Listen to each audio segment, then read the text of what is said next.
Let's join Susan Jett and David Simpson as they talk about low-pressure drip irrigation.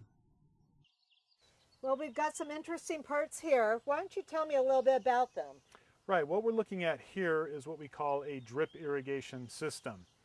And if you're thinking about installing a drip irrigation system, you want to always remember that the first thing you want to do is you need to get the water to your system from a main supply line at the residence or at the site.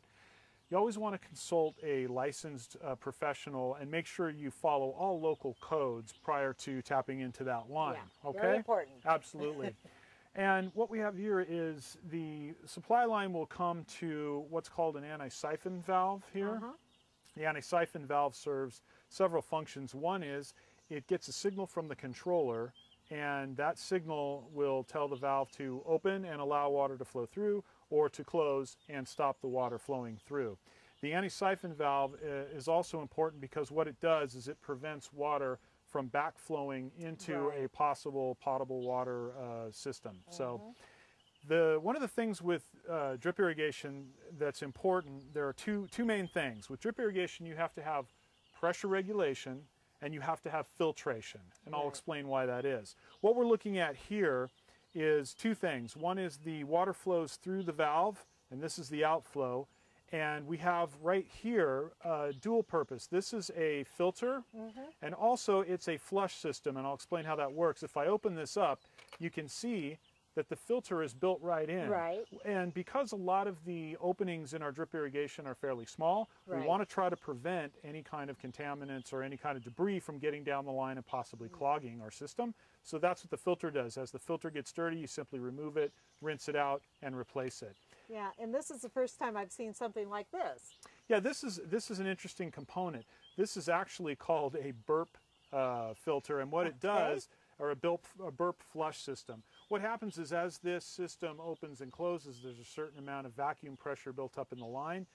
That what happens is that allows heavy debris that sit in here to get flushed as the system opens or closes right out of the system. Oh, that's very clever. So it doesn't end up down the line. Right, right. So it is. And then you have the pressure regulator, right? That is correct. And that is critical for a drip system, isn't it? It really is. Drip irrigation works off of low pressure, low volume. So it's really not recommended to hook a drip irrigation system up to an existing system without some kind of pressure regulation. Right. You'll have failure down the road. Yeah. So this is just one device. There are different devices that will accomplish the same thing, but this serves as a pressure regulator. So what happens is the water flows through our filter, through the pressure regulator, and then we would connect it using the proper fittings to our Schedule 40 PVC pipe. But I thought we were doing drip. Well, we are, but we may have quite a distance to go before the drip kicks in, so we might want to run just our rigid lines prior to that. Once you get to the area where you want to install your drip, what you would do is you'll use the proper fitting then to go onto your Schedule 40 and then connect directly to your drip tubing. And what I have in front of me here is this is what they call inline emitter drip tubing. The emitters are actually inside of the tubing itself, and they're spaced at different intervals or different inches. So you have little holes in there is all you can see from the outside. That's all you can see. And behind that is an actual emitter. That is correct, right. The water flows through this tubing, and then as it gets to each hole, the emitter allows the water to flow out. I see. And what pressure water flows out from those? It depends on the type of tubing that you're using.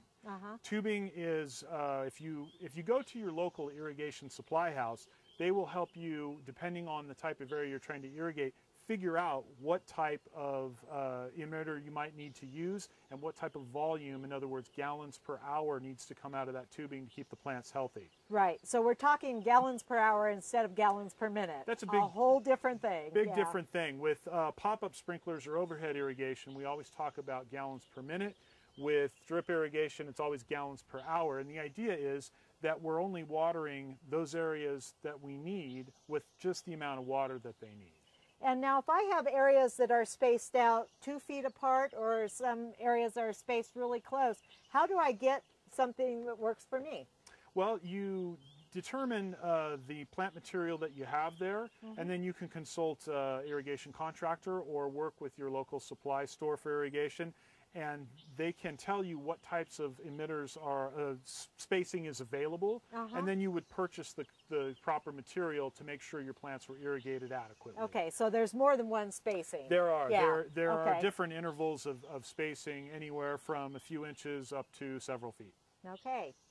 One of the things that we need to take into consideration when we're working with drip tubing is fittings, because it's a little bit different than working with the rigid PVC.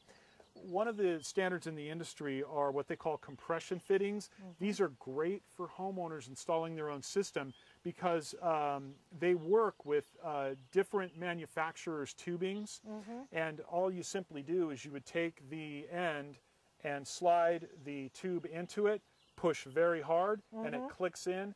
Once it's clicked in, it doesn't not coming off. Yeah. So you want to make sure that you space your tubing out according to your needs, and at that point then you go ahead and insert the compression fitting, right, which forms a watertight seal, and it allows you to branch off. Okay, and no glue needed or Teflon tape or anything no like that? glue needed, nope, just good just compression fittings. Good old, yeah. And they make, you know, just regular straight fittings as well as T's, 90 degrees, so any angle that you have. So pretty much the same that you would find in other typical irrigation places. That is correct. Okay. And then down the line, the last but not least, it's important is to have a manual flush cap at the end of the line. So over time, if you have a situation where you have debris in the line, you can simply open this cap, and there's actually an opening at the end. And as you loosen this, that allows water and debris to flow out the end. And once you've allowed that to flow out, it's flowing nice and clean, there's no debris coming out, you go ahead and simply close it back up, and now you have a watertight system. Okay, yeah, I would imagine that debris in the line is a big concern with these small of openings. It is, and generally with the filtration at the valve area and then a manual bleed at the end of the line, generally we can keep those systems flowing very well. So that'll take care of it. That is correct.